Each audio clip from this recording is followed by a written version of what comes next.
All right, welcome to our parishioners / disciples / other patrons who have tuned in for this bonus content today. It's a very exciting time because we just started Exodus. We just started the story of Moses, and oh my goodness, there is so much content out there, creative content about this story. Like, so many books, so many movies, TV shows, like all kinds of stuff has come out about the story of Moses. And so...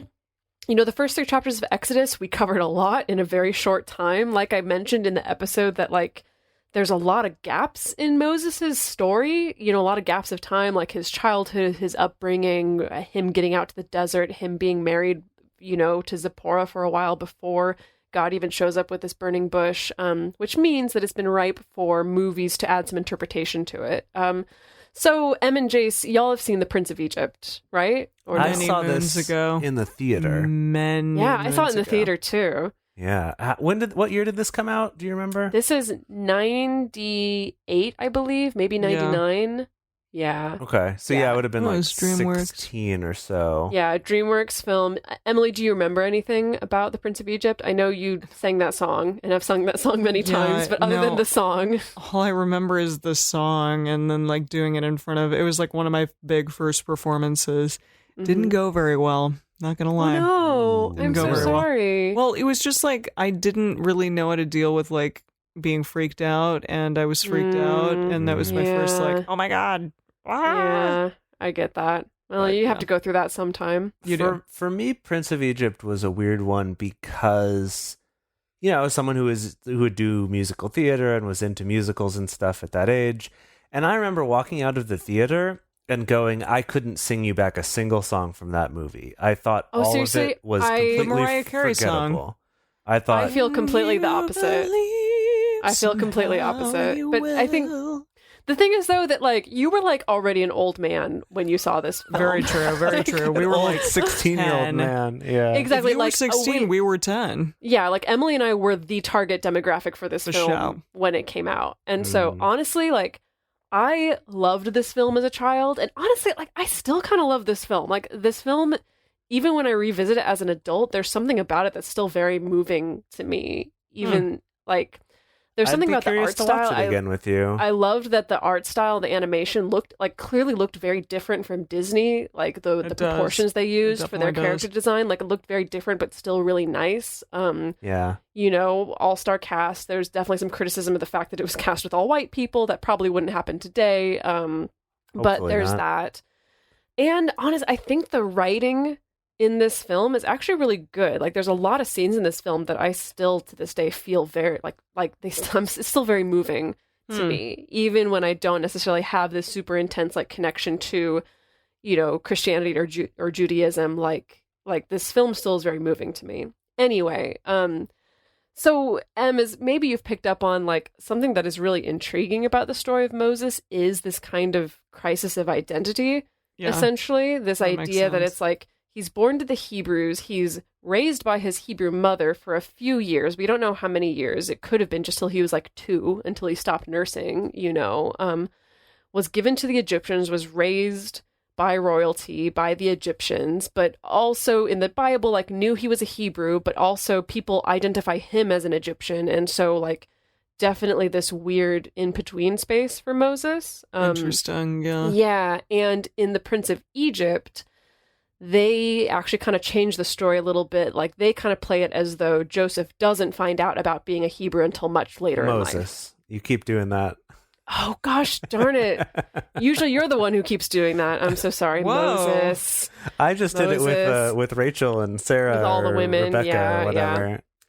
Anyway, so in The Prince of Egypt, they kind of fudge the story a little bit and kind of play it as though Moses doesn't really find out about his Hebrew heritage until much later in life. Like, he kind of grows up thinking that he's an Egyptian, and that's kind of where the drama and the tension comes from.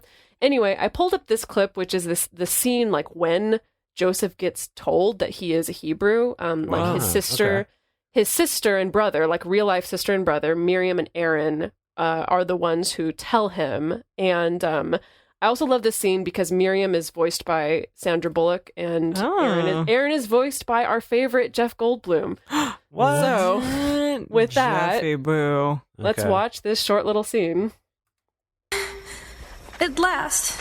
At last? Didn't I tell you, Aaron? Didn't I tell you? I knew he would return to us when he was ready. Miriam, do you want us flogged? I knew you cared about our freedom. Miriam, freeze. Yeah. What do you do about that? Because you're our brother. What?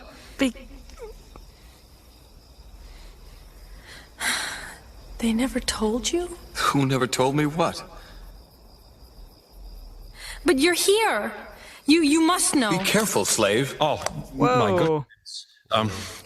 She's exhausted from the day's work. Not that it was too much. We quite enjoyed it, but she's confused. Jeff Goldblum just Jeff being Jeff Goldblum. Goldblum. I love him so much. Aaron, I know who you are, and you are not a prince of Egypt. Miriam, What did you say? Your Highness, pay her no heed. Dang. Can I discuss something No, with you? Aaron. No, please, Moses, you must believe. That's enough. You were born of my mother, Yocheved. Stop it. You are our brother. Now you go too far. You shall be punished. No, please. Your Highness, she's ill. She's very ill. We beg your forgiveness. Please, Miriam, No, let us Aaron. go. Our mother set you adrift in a Miriam. basket to save your life. Save my life? From who? Ask the man that you call father. Dang. Dare you? God saved you to be our deliverer. Enough of this. And you are, Moses. You are the deliverer. I said enough! Whoa, dang. Regret this night. Yeah, there's some drama for sure. But I don't know. I just always thought like that was like such an interesting part of the story that the Bible doesn't really go into. Like we don't get the details of like No, if not at all. or if Moses ever knew, until much later, or if he knew from the time that he was very young. Like we don't know, but there is still that tension in the rest of the story about him kind of being caught between these two cultures, which I think is, yeah, Well, how does she know? Miriam. Yeah. Because Miriam wasn't named, but in the first or The little second chapter girl. of Exodus, the sister Okay. who was sent to watch over him, so and she all of a knows. sudden, she knows that guy is Moses? Well, because she Well, knew who adopted him, so they've, he's a Yeah. public figure as a prince, so she's been able to, know who he is. Why is Yeah. he there in the movie? I forget All right. in the movie somehow they find some conceit for him to be like walking through the Hebrew section of town at night, and that's how they run into him. So that's why.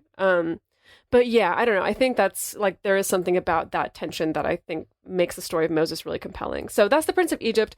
We'll probably be watching more scenes from this film as we keep going through the story, because I think there's just some like really amazing, beautiful scenes in this film. But See, let's I thought you were transition- going to Yeah? play us the burning bush from Prince of I Egypt. was, but the burning bush conversation isn't totally done. Okay, and fair I want enough. us to get Let's to do the it end of next that time. conversation because, God, that burning bush scene just like blows me away. Anyway, so let's transition and talk about the other big Moses movie, which is the Ten Commandments. Emily, have you ever seen the Ten Commandments? I know it's a Charlton Heston flick. Right? It is. Yes, that But is correct. Have I seen it? No. It's, I watched it as a kid, but I have not watched it since being an adult. Wow. I rewatched it recently, actually. I like over the holidays last year, my niece and nephew watched it for the first What? time. Really? We all watched it as a family. And it's like a 4-hour film. It takes multiple watchings, especially with small children. I Yeah, feel like goodness. we out. They were totes into it. Wow. And so yeah, the Ten Commandments at the time it came out. When did it come out? Can someone Google that really quick? I can try to. Hang on, let me see. Let's see. 10 Commandments. IMDb. What do we got here? 1956. Dang. Yeah. It came out in 1956. It was like such an epic production. Yul Brynner. Yul Brynner, like so many extras. Ramses. Like that's the thing that always gets me when I watch old films like this, where it's like when they don't have any way of like compositing crowds into a scene where it's like literally we had to hire 5,000 people to Right. hang out for this scene. It's just like so impressive and so amazing. So it was definitely an epic. It also, explores that tension with Moses of, the crisis of identity and not knowing if he's Hebrew or Egyptian or not. There's also kind of a dramatic scene where he finds out, actually in this film, he finds out from his own mother, essentially, that he's Hebrew, He's Hebrew, but okay. much later in life. Does he freak out? Yeah, well, it's funny because it's okay because in the Prince of Egypt, it's definitely more of like a crisis moment because it's also wrapped up in being told that like it's also wrapped up in being told that like Pharaoh, the man you think is your father, tried to kill you essentially, and you know, and like committed this like mass infanticide of the Hebrews, and so it's like wrapped up in that much more of like a crisis, a psychological crisis. In the Ten Commandments, they take it in this interesting direction. Again, not anything that's mentioned in the Bible, where Moses decides he's going to give up his life of being a prince of Egypt and kind of tries on being a slave for a couple weeks. Interesting. Where does that happen in the Bible? I don't know. No, where it's like once he finds out that he's actually a Hebrew, he kind of decides like he's going to try to live with his mom and siblings and like actually be a Hebrew for a while. Interesting. Yeah, which I thought was an interesting direction to take it in. Anyway, the scene that I want to show you is a scene that, like, to this day just, like, makes me giggle endlessly. And it's after Moses has left Egypt. When he goes to Miriam. Midian. Miriam is his sister. Right, He goes to Midian, and this is when he meets all the daughters who come to the well to water their sheep. And, yeah, I'll just let the scene speak for itself. Okay. And so they're all singing. Mm-hmm. Only sheep were men. Unmarried men. Can you think of nothing else? Goodness. I don't know. I've never tried. I wish sheep could learn to water themselves. You needn't have painted your nails, Lulua. There isn't a man from here to Horeb. Dang. Okay, so she sees Moses, like, laying in the bushes. There's a man. What are you looking at? A man. Oh, what? A man? Kind of a man. Only one man. Was he handsome? Look at his sandals. Egyptian. His robe is not Egyptian. Who cares? He's a man. Yes. Wow. So that's that. Who cares? This He's is a like man. so of the time. I know, it's so of the time, but I don't know. It's just so funny to me the way they immediately set up, like, all of Jethro's daughters are just, like, so horny. They're so horny that they're even, like, if only sheep were men, like, that level of horny. Gosh. And so, yeah, so when they find a man, they're just like, a man. Oh, it's a man. It doesn't matter. It's a man. Oh my god. Anyway. Wow. Well, it's clearly a product of 1956, but For what sure. can you do? Yeah. Yeah. Goodness. Because that's the only thing that matters in this world is a man. A man, finding a man. Anyway, we'll also be watching some more scenes from the Ten Commandments as we move forward through the story. I'm sorry, Because did that honestly- happen in the Bible? A man, we don't know. Well, All but we know we've is- seen this scene before. Remember when the shepherds came along and were trying to like not let the women get to the well to water their flocks for their father? Yeah. And he like helped them draw water and whatever. That's this story. I see, but it didn't happen like They didn't this. mention anything about the daughters being super horny for a man. Or No. about him like That was- sleeping there and them finding him just like passed out in the bushes. Yeah, I thought he was being helpful, not just like taking a nap. Yeah. Well, the scene goes on. He does eventually wake up and like kind of scare off the ruffians like it does in the Bible, and Well, then it's that's all nice of okay. And the him. daughters continue to be just like super horny for him for the whole time. And then But yeah. is the one that found him the one that he ends up getting? Yeah, Zipporah. Or Zipporah. Zipporah, Yeah, okay. she's Of the one who ends course. up marrying him. Yeah. She's the hot one. Yeah, she's the hot one, so Yeah. clearly she's going to be the one. Yeah, so we'll be watching more scenes from the Ten Commandments, especially because honestly, Yul Brynner in this film is like smoking hot.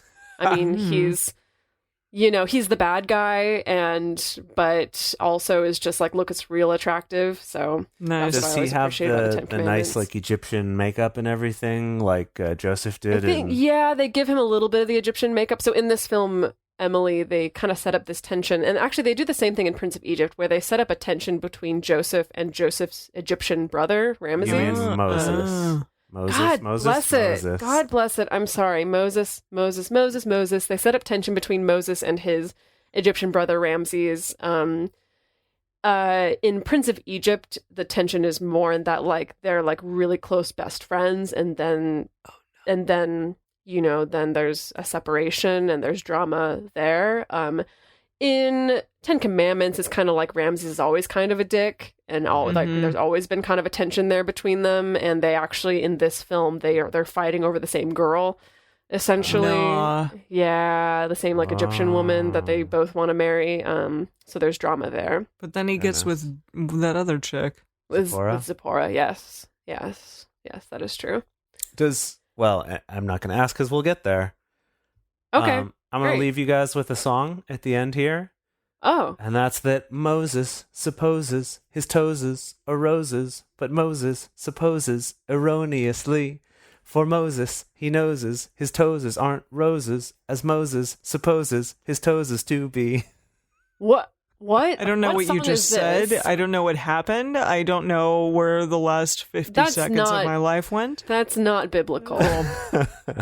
No. Why is he supposing his toes are roses?